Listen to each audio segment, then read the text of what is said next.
Welcome to Lead Today with me, Kalyna. Let's talk leadership.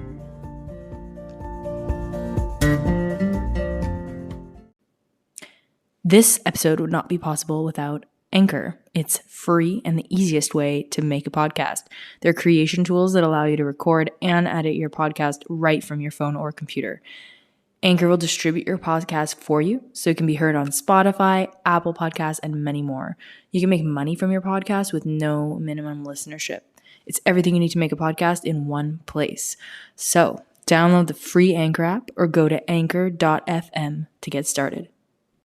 Hey, it's so good to be back with you for another episode of the show. As always, I'd love to remind you to share this with someone that you think would find it interesting. Friend, partner, any kind of loved one. Listen with your pet. It means so much to me when this show gets shared because it means that we can just communicate with more people and get more people thinking about different ideas and researching stuff and learning things. So it's what this is all about. So please do share this with a friend that you think would love to listen. Today, we're getting into another intro to, we're talking about Germanic New Medicine.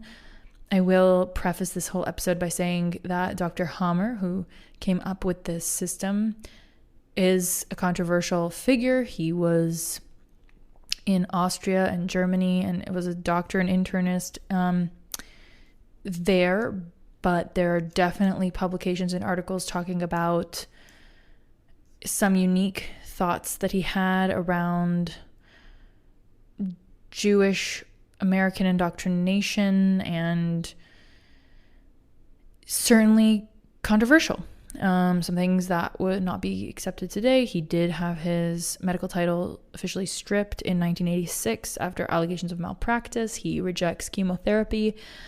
Dr. Hammer has passed away, so he's no longer with us, but certainly there are things about him as an individual person that are controversial. So as with any individual person, decide your philosophy or standpoint on them. This episode is meant to introduce you to Germanic New Medicine, which has a following in many parts of the world because of the way that Dr. Hammer mapped out different parts of the brain and how they relate to the organs. And he really focused on a mind-body connection with both conscious and unconscious elements. So I find his work to be fascinating. Doesn't mean you have to agree with all of it, but I did want to give you a bit of a disclaimer in the event that you do some research into him, because he certainly does have a colorful background.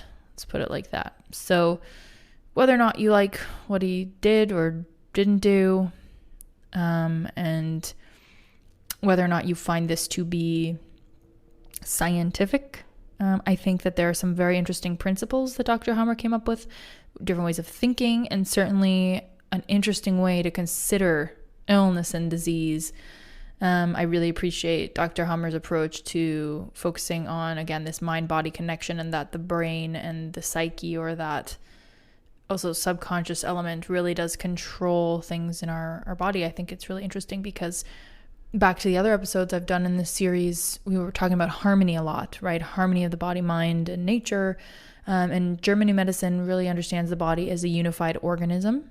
So the idea that the psyche integrates all functions of behavior, so that the brain is that main computer and it resolves issues in different areas of the body, and that we can essentially program it via our psyche.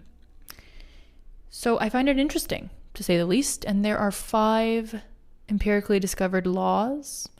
It's said to be a natural science. And the idea is that you can, with these rules, identify and treat the disease of the human body.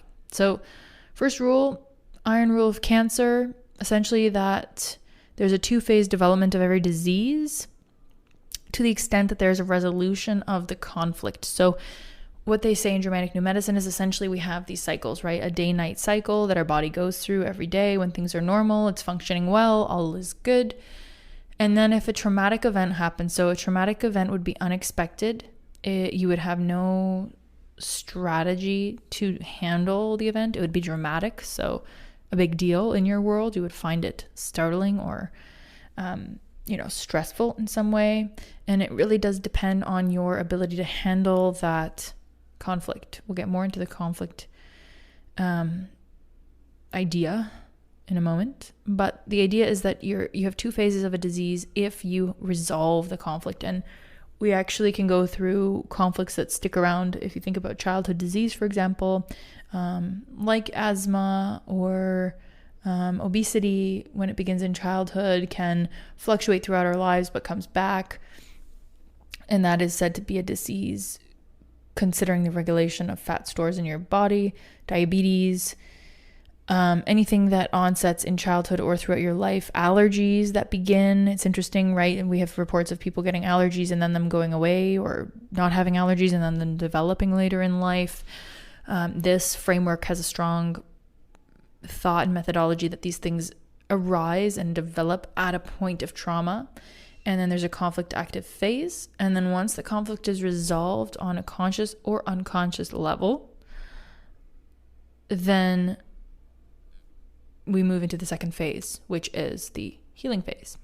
The experience of shock can be simultaneous or somewhat simultaneous on 3 levels. So the psyche, the brain, or the organ itself. So obviously if somebody stabs you in a particular organ, there's definitely that physical trauma and shock happening to that organ. But like we've said, there can be something that's happening in the psyche that just feels very difficult, acute, dramatic, and isolating to you. So you don't know how to deal with it somehow, and you feel isolated in it. And it's really hard for you. Again, what I find interesting there is that, of course, not two people don't find the same event traumatic necessarily. And so this is where I find it empowering to think, okay, if we can get a hold of our inner resources somehow, then and we're more resilient and we are adaptable and able to handle the unexpected things that come our way, and we feel like we can handle the unexpected things that come our way, is there a way for us to lessen the incidence of certain diseases or physical symptoms that show up? Definitely what's interesting to me in this 2-phase system that's laid out here is in that first stage, you might not even have symptoms. Some diseases are only identified in the healing phase, that second phase after the conflict is resolved. And what I find fascinating there is that, so let's say like a time of stress in your life, like at work, if you have a deadline, or school, or just in your personal life, if something, you have this impending deadline. The moment that deadline hits, you feel a sense of resolution, right? Okay, now it's the holiday break and I can chill out for a bit. That's when we get the physical symptoms, right? Like you'll get a cold or a flu or something, and you'll experience, or headaches or whatever. And once you've chilled out, that's when the disease starts. So that's a very interesting idea, that when we're in stress, when we're in that stress response, not necessarily the case that's when you're going to get those symptoms, actually when it resolves. So as we said, first biological law is that all illnesses, including cancer, occur as a result of an unanticipated event. I could also take this moment to introduce you further to Dr. Hummer. So he actually got into this idea when his son was murdered in 1978. He was traumatized at that moment by something very unexpected. He was an internist in the oncology clinic at the University of Munich, Germany, at the time. And he was devastated with grief, of course, at his son's passing. Then he was diagnosed with testicular cancer. So he believed that there's a connection between the mind and body, and that people who experience traumatic events were very likely to suffer from a major illness afterward. Of course, it doesn't have to be so traumatic. It can be traumatic news. It's not even something that happened to him. It was something that he heard of that was traumatizing to him. So very interesting, right? He processed many thousands of brain scans of his patients to compare them, to understand the bodily response at the organ and tissue level. And so he drew up a scientific chart illustrating the biological relationship between the brain and specific organs and tissues found in the human body. And that's where he came up with the 5 biological laws of the new medicine. And in English, it translated to Germanic New Medicine. So again, what I want to emphasize is this interesting mapping out of the tissues of the brain and how it relates to all the organs. And then also the idea that the brain is able to very, very precisely control specific parts of the body and its well-being, and that we can actually do something ourselves without medical intervention to better prepare and avoid these stressful events and traumatic experiences, or that we can process them better when they do happen. So again, there's controversy there for sure. He did present his findings in 1981 at the University of Tübingen, but they refused to accept his findings, and a lot of investigations, a lot of issues, as I've said. So he was stripped of his license, and he died in 2017. So that's a little bit on him. If we move into the second biological law, it states that every disease is made up of two phases. So we kind of already got into that, right? The first law was all illnesses come from an unanticipated event. The second law is about these two phases. So actually we did sort of cover that. There's the cold phase, conflict active phase. That's from the traumatic event in the beginning, then until the hot phase, which is where there's the conflict resolution moment, where either you unconsciously or consciously resolve that trauma that first occurred. And that would then take you into the hot phase or the healing phase, which is restoration. One thing to remember though, if you look at rheumatoid arthritis, infectious or allergic diseases of any kind, apparently it's not that there's only one part or the other part. So in medical textbooks, but apparently there's not a single phase. There are two phases. So it's not that one, so a cold in your cold extremity, so you only have a cold part of that disease. There is a warm and second phase of every single disease. So the idea is that you have to have both, and that really is the law too, just to clarify. A third law. So here we go. This is talking about the different parts of the brain. You have the old brain and the newer brain. We have the endoderm, which is the old brain. It's the brain stem. And we have the mesoderm there as well. In the conflict active phase, you're going to get cell multiplication. The idea is that a tumor of sorts would be forming. And then in the conflict resolution phase or the healing phase, you have the breakdown of those tumors by the appropriate microbes. If you want to talk about the ectodermal organs and the ectodermal tissue in the cerebral cortex, then at that point, and there are some also mesodermal organs that are directed by the cerebrum, in the cerebrum there, that are also in this category where they will show cell decrease in the conflict active phase. So it's not like an ulcer where the cells are being eaten away in the conflict active phase, and then they're being restored. So those building blocks come back in the healing phase. So first part, old brain stem, and some parts of the mesoderm, which will build up a tumor and then it gets taken down. There's the other one, which is for the cerebrum and ectodermal organs, and that one would be cell decrease, so ulcers. And that's where things are broken down until the healing phase where they're built back up again. So the idea here is that he's really mapping out which parts of the brain map to an organ and what's going on in that first phase of healing versus the second phase of healing. And so how can you see what's happening there is based off of what symptoms are presenting in the first or second part. And he's really mapped out every disease. Like it's, oh my goodness, we could be here for hours. I'm trying to just give you a brief overview. Fourth law is there's a correspondence between embryonic layer related organ groups and embryonically related group of microbes. So his whole thing, he really rejected, I think, traditional germ theory in a sense, because he looked at viruses, bacteria, and fungi being a very critical part of healing and the body's ability to heal itself. So he really doesn't believe in, the sanitize, no bacteria. He really thinks that each organism has its own purpose.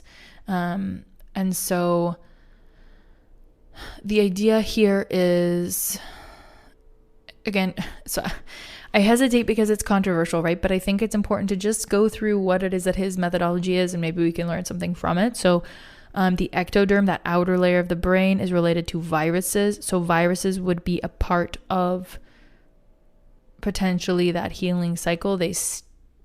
All microbes are said to be steered from the brain. And so microbes are not meant to be what brings symptoms, but they actually optimize the healing phase. That's what this biological law states. So the outer ectoderm of the brain, the cerebral cortex, viruses are helping in the healing phase. The mesoderm, you've got bacteria and mycobacteria like tuberculosis that is said to be helping in the healing phase within the cerebromedulla and parts of the cerebellum. Then in the endoderm, the brain stem, the healing phase, you will have fungi that is there to help doing the cleaning up in the healing phase. I've got an image for you on this if you like to see things visually. I certainly like to, it helps. So that's the fourth law, that there is relation between embryonic layer, related organ groups, and related microbes. Fourth biological law. Last but not least, we see the fifth one. And the fifth biological law essentially states, let me get it here. It's called quintessence. And it helps us understand the biological reason or necessity for the physical manifestation. Find that to be not so clear, if I'm honest with you. Essentially, it's turning us to original medicine, and it's saying that our ignorance has prevented us from recognizing that all so-called diseases have a special biological meaning. So the fifth biological law is really the quintessence of the four preceding natural laws. It's the most meaning, and it's apparently opening up a new dimension, and it's the soul of Germanic New Medicine. So it's essentially this premise that we've been saying with the other, I think, healing modalities. It's this idea that everything is one. If I can consolidate this knowledge, it's this connection to the cosmos around us, nature, the cosmos.